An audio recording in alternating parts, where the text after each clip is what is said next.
week's all about mindful and intuitive eating. So what is mindful eating? So mindful eating is actually about being really attentive to your food. It's about how you buy, prepare, serve and eat your food. The biggest things to think about with mindful eating is actually slowing the whole process down. It's about really taking time to use your five senses, sight, sound, smell, touch and the taste of your food, and actually taking time to make your food look good, make it taste good, make it smell good, chew your food properly, and it's just really slowing the whole process down. And so intuitive eating we're starting to hear a lot about as well. It's become quite a food movement actually, and I know it's one that I really resonate with, because intuitive eating is all about, and so the clue is in the title there, listening to yourself, listening to your intuition, following your gut feeling about food. And so it really is that sense of listening to yourself, about eating a range of foods without any negative emotion being attached to the food.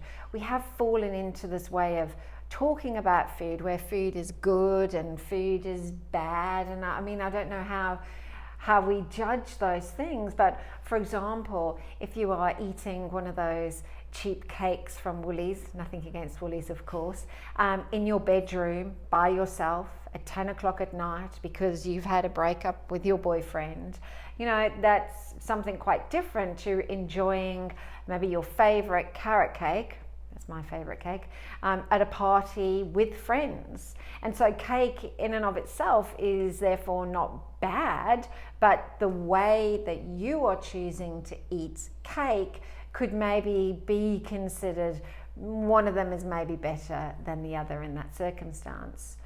And it really is about listening to yourself, about reconnecting to this innate ability to know when we are hungry and know when we are full. And it really is an innate ability, because I like to bring up the example of a baby. So, when you have a small baby, you know that you can never overfeed it. And believe me, I've tried, because I had small children. I would try, once they were on the bottle, to get them to drink extra meals in the hope that they might sleep a little bit longer, and the baby would just lie there and the milk would come out the side of their mouth. They certainly weren't lying there going, this tastes yum, I think I'll just have some more, I'll save some for later. They are stopping because they've had enough, they are satisfied. So it really is about eating until you're satisfied, which once again is a massive part of what we propose and what we promote on our L.E.A.N programs. It is listening to yourself and eating until you do feel satisfied. So it's connecting to that innate ability that we have to know that when we are hungry and to know when we're full. And an easy way that we explore a lot further in our 8 weeks to L.E.A.N program, and which we sort of touch on in the emotional eating course, is the hunger scale. Now it's quite simple, and it's an easy way to really begin to learn or relearn, if you like, to connect to these hunger signals.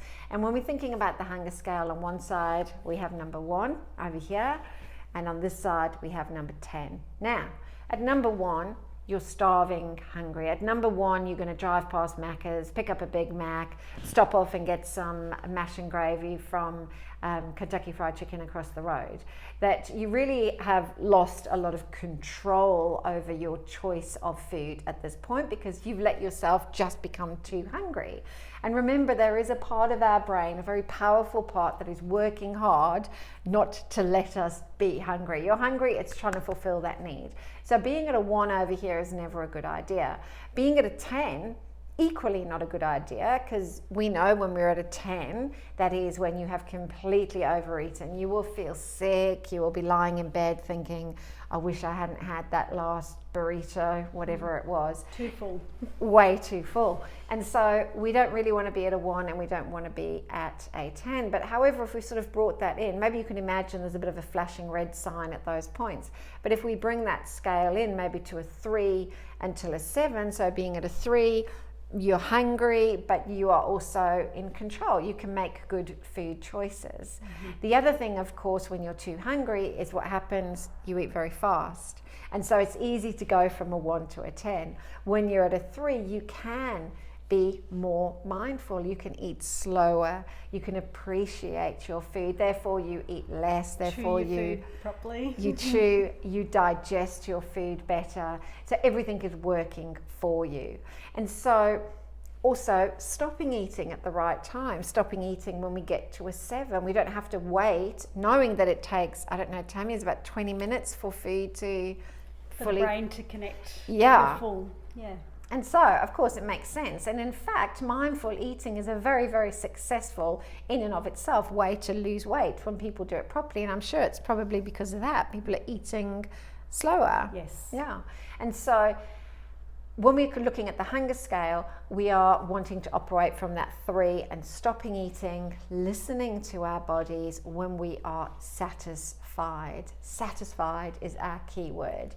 And so when we are trying to sort of reconnect to those hunger feelings and become familiar with our bodies again, because I know I've worked with people that have said that they haven't heard their tummy rumble like in decades because they've never given themselves the opportunity to feel hungry.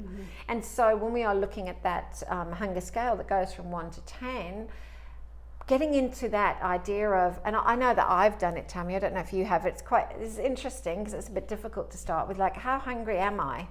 Then I'll be like, maybe I'm a 5 or a 6. But we know that when we're anything sort of that 5, 6 mark, that we're not really hungry and perhaps we're hungry for something else. So asking those questions, how hungry am I? Checking in with that hunger scale. And then, of course, the next question is, what am I really hungry for?